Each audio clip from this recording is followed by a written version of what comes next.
What's up everybody, once again my name is Matt and welcome back to Let's Play Xenoblade Chronicles X. In the last episode, we got around halfway through Chapter 6 and made our way into Tainted territory. In this episode, well, we're gonna find the boss and then finish up Chapter 6. Now, don't worry too much about all the Tainted in this area.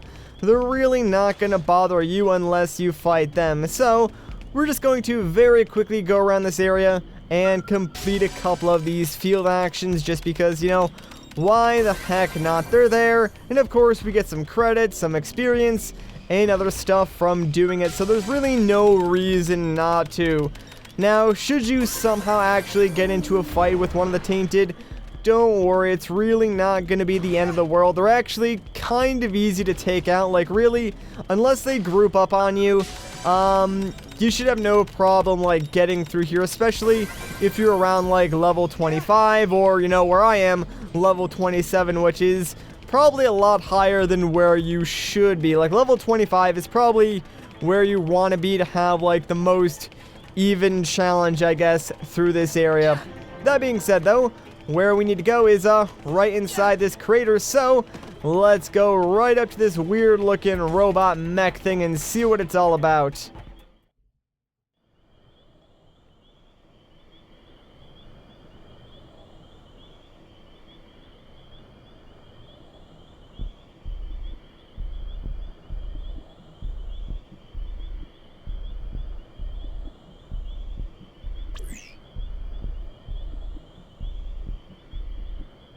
No signs of any radiation. Infrared, motion sensors, I got nothing. This thing's dead as a doornail. Oh man! So it's basically a Skell, right? But the make is nothing like ours. Or the ganglions. Where could it be from? Oh wow! I can't even tell what its armor is made of.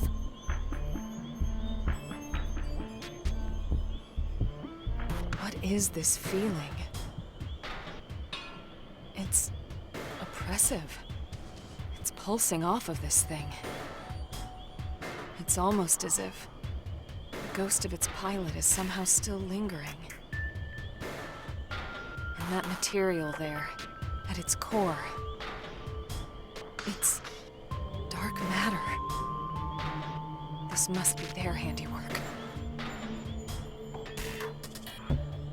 You know, I think Elma knows something, so we can show curiosity and ask her if she knows anything or show concern. She definitely knows something though, so let's be curious. No idea. Alright, well, we got what we came here for. Let's call in the salvage choppers and get it out of here. Lynn, contact Commander Vandam. On it.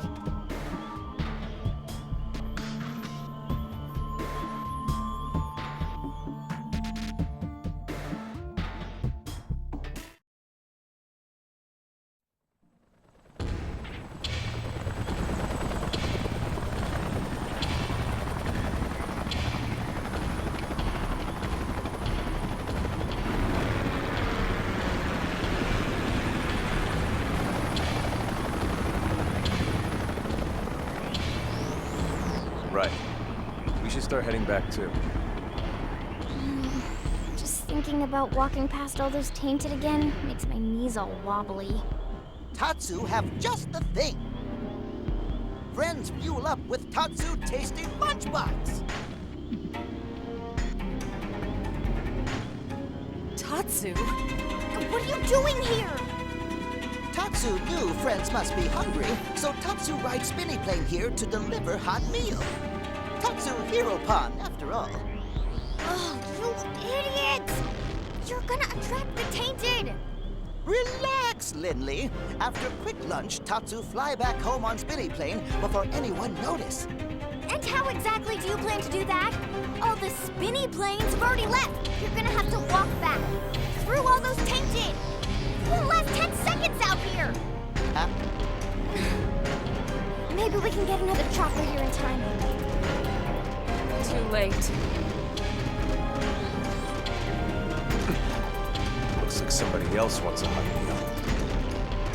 Tatsu, don't move an inch.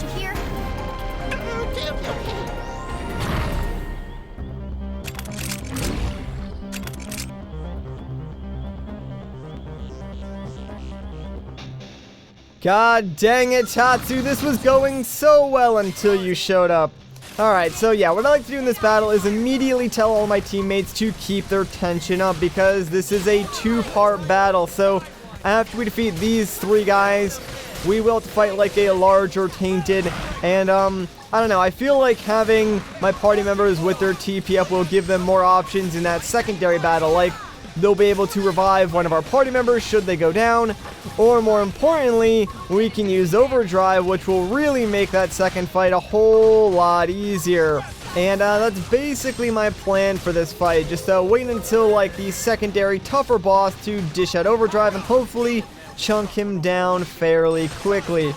This is already going a lot better than like my practice attempt at this chapter because at this point Lao was pretty much already dead because when I was practicing this, like Lao was level 15, the rest of my party was like level 25-ish, so I mean we all survived, but Lao like died in like 20 seconds, so I pretty much had to waste all my TP to keep reviving him, keep him in the fight, and didn't really get the opportunity to use overdrive on like the main fight, so I did end up dying once. And then, of course, once I fought him again, I was able to take him out. And then I realized that I should probably go back and level up Lao just a little bit. And as a result of doing that, I leveled up my own characters to around 27, which was not really intentional. It's just sort of a side effect of having to level Lao up. That way, you know, he's actually useful in this fight and doesn't just sit there and die over and over and over again. So that's sort of why I did what I did. That being said, though, I'm a little bit curious as to why, like, Elma straight up lied to us back there in that cutscene.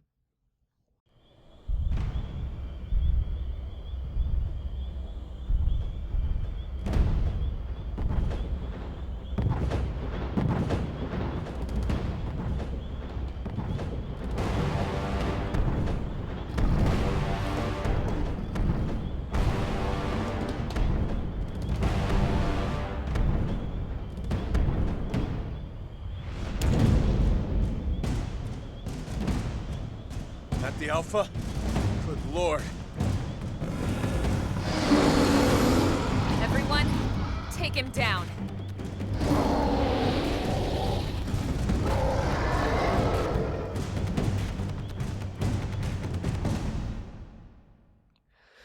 Alright, so here we go, the Alpha. I'm gonna have them keep up their tension again. I mean, Elma and myself are completely full, so we could use overdrive anytime we wanted to, but Lao and Lin are about halfway there, so kinda wanna like wait for my cooldowns to completely charge up and then maybe I'll dish into overdrive.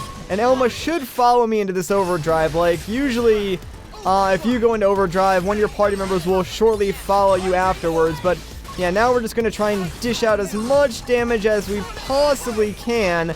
I'm not really too great at like extending my overdrive yet. I'm not really sure how to do that. Like I know using green arts or whatever can extend it by like 0.5 seconds, but I'm not sure how to like make it last for longer. Regardless though, we did chunk out this guy like quite a bit already.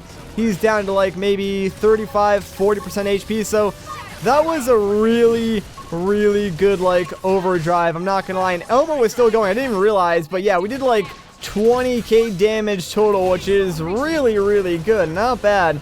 Alright, so this is going a lot faster than I expected it to. Like, when I was practicing this fight, it took way longer than this, so those optimizations I made to my character really helped out, like, holy crap. Well, that was fun. Let's get the hell out of here.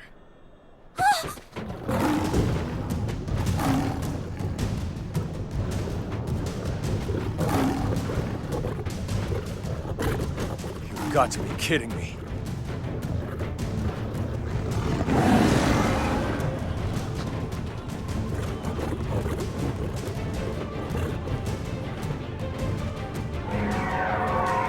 The hell is that?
Was that thing trying to help us? Maybe. Or maybe it was just toying with us. Well, I think I could have taken it. We should get back to New LA. I want to stop by the hangar and get a better look at that Skell. Right.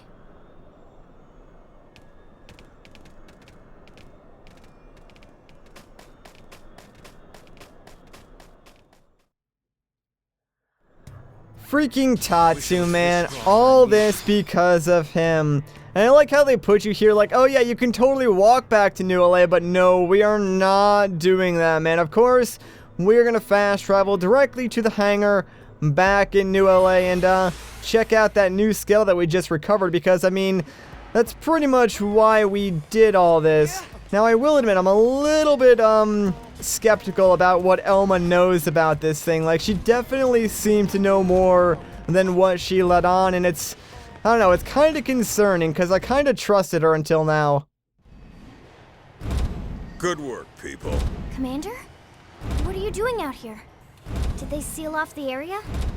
Actually, I was waiting for you, Lynn. Why me? You want to tinker with that new alien mech? Well, I mean, duh. Good, because I'm putting you in charge of research. You help reel it in, you get first crack at it. You and your team risked a lot out there. You earned it. Really, sir? Everything's set up. They're expecting you. Yes, sir! Oh my god, thank you so much, Commander!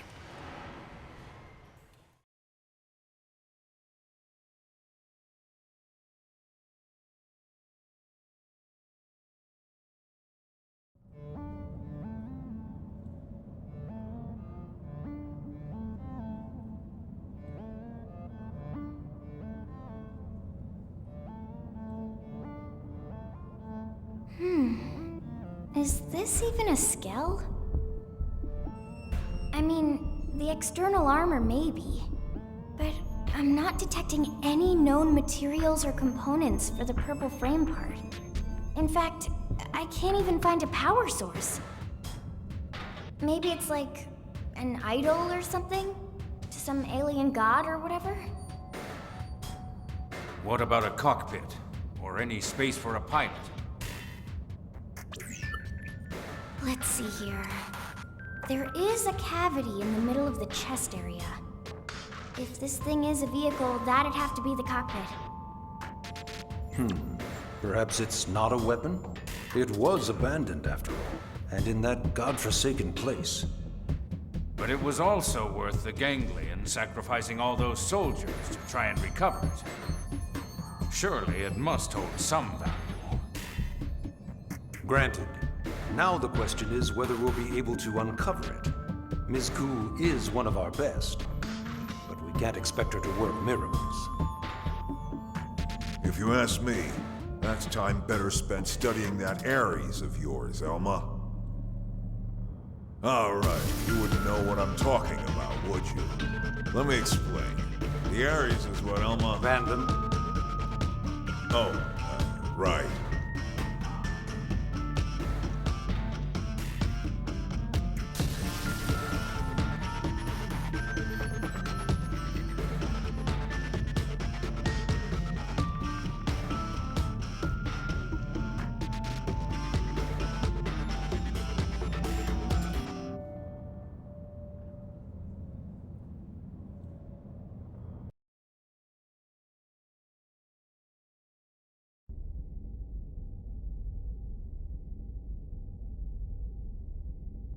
Those are your orders.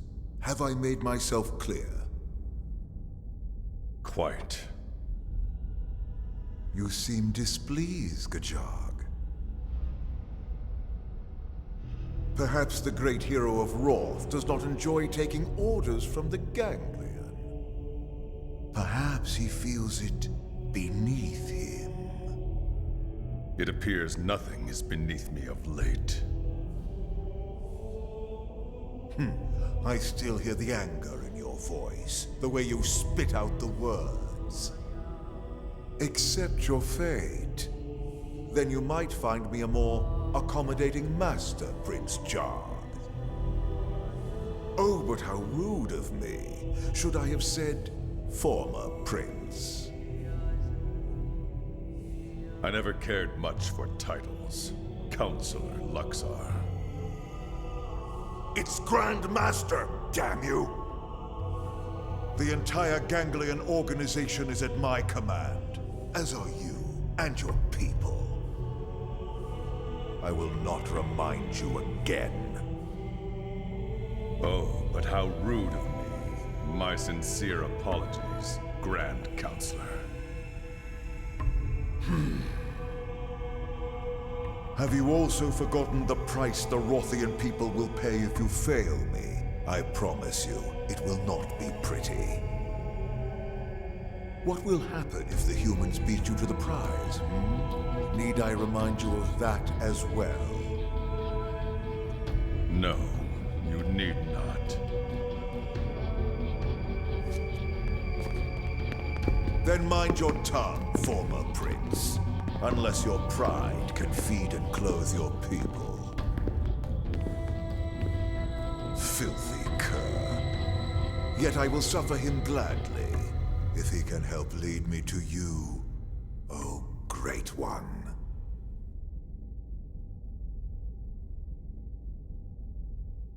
Okay, and with that, we've completed Chapter 6, and I have so many questions, like the Ganglion, they're teaming up with the Thundercats. There's definitely more to Elma than meets the eye. I'm starting to think she may not actually be human, like, Vandam really hinted at that. And speaking of Vandam, hey, check it out, we can now start the process to get our Skell license since we completed Chapter 6. Also, Lau was giving us some very, very weird, like, side eyes, so I'm not sure I completely trust him either, although I've been talking a lot about Lau to one of my friends, and, he claims there's, like, nothing special about his character, but I don't know, man, I'm still on, like, the fence about him, because I feel like he's way too suspicious, especially during that, like, entire segment where he left his team, and then shortly after that, there was, like, the Ganglion talking about someone sort of willing to cooperate with them. So I think Lau might be a traitor. Not entirely sure though. I could be coming up with some weird like conspiracy theory. Anyways though, enough about that. I think that's a good place to end off this video. So if you guys enjoyed this part, a like rating would be greatly appreciated. If you want to see more, consider subscribing. But once again guys, my name is Matt. Thank you so much for watching, and I'll catch you in the next one.